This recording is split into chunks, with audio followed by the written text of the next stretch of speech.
ദൈവത്തിന് സ്തുതി. പ്രഭാതകിരണത്തിലേക്ക് സ്നേഹവന്ദനം. ഭാഗം 1994. ഇന്ന് ജൂൺ മാസം 16-ാം തീയതി, 167-ാമത്തെ ദിവസത്തിലെത്തി. നമ്മുടെ കർത്താവിൻ്റെ 12 അപ്പോസ്തലന്മാരിൽ ആദ്യം ഓർക്കേണ്ടത് അന്ത്രയോസിനെയാണ്. വിശുദ്ധനായ യോഹന്നാൻ ശ്ലീഹായുടെ സുവിശേഷത്തിൽ മാത്രമാണ് അന്ത്രയോസ് ശ്ലീഹായെക്കുറിച്ച് ചില വിവരങ്ങൾ എഴുതിയിട്ടുള്ളൂ. യേശുവിൻ്റെ ജീവചരിത്രം എഴുതുമ്പോൾ ഈ എഴുത്തുകാരനായ യോഹന്നാൻ ശ്ലീഹായ്ക്ക് അന്ത്രയോസിനെ മറക്കാൻ കഴിയുകയില്ല. അവർ രണ്ടുപേരും കൂടിയാണ് യേശുവിനെ കാണാനായിട്ട് ആദ്യം പോകുന്നത്. അന്ത്രയോസിന്റെ ജീവിതത്തിലെ ഏറ്റവും വലിയ പ്രത്യേകത എന്തായിരുന്നു? അത് മറ്റുള്ളവരെ യേശുവിൻ്റെ അടുക്കിലേക്ക് കൂട്ടിക്കൊണ്ടുവരുവാനുള്ള അവൻ്റെ താല്പര്യവും ഉത്സാഹവും പരിശ്രമവുമായിരുന്നു.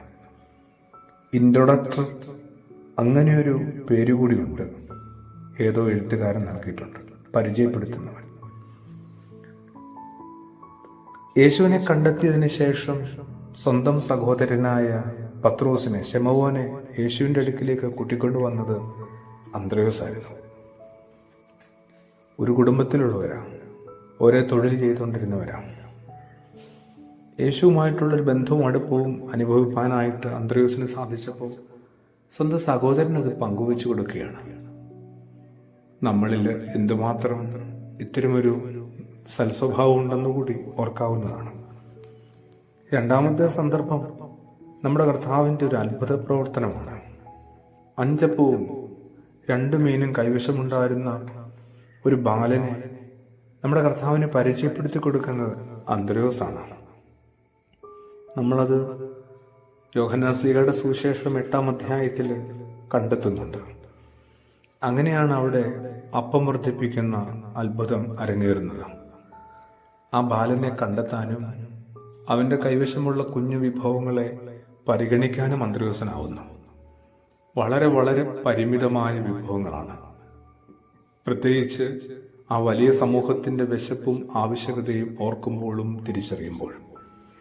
എന്നിട്ടും മടികൂടാതെ നമ്മുടെ കർത്താവിലുള്ള വിശ്വാസവും അവന്റെ കൈവശമുള്ള ചെറു വിഭവങ്ങളിലുള്ള ഒരു പ്രത്യാശയും തന്നെയാണ്.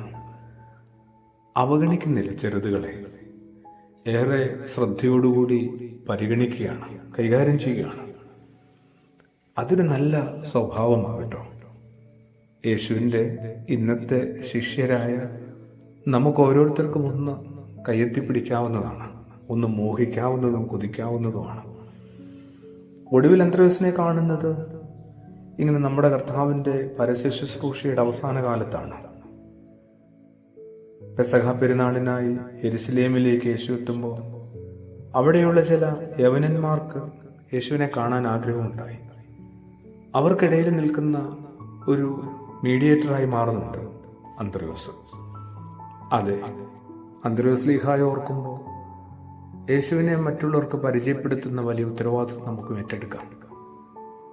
യേശുവിലേക്ക് എത്താനായിട്ട് പലതുകൊണ്ടും മടിച്ചും അകന്നു നിൽക്കുന്നവരെ നമുക്ക് അടുത്തെത്തിക്കാനായിട്ട്, ആ സാന്നിധ്യത്തിൻ്റെ ആ വലയത്തിനകത്തെത്തിക്കാനായിട്ട് നമുക്കും പരിശ്രമിക്കാം, കുറച്ചേറെ പാടുപെടാം. അന്ത്രയോസ് ശ്ലീഹായുടെ മധ്യസ്ഥതയിൽ അഭയപ്പെടാം. പ്രാർത്ഥനയോടുകൂടി. ആമേൻ.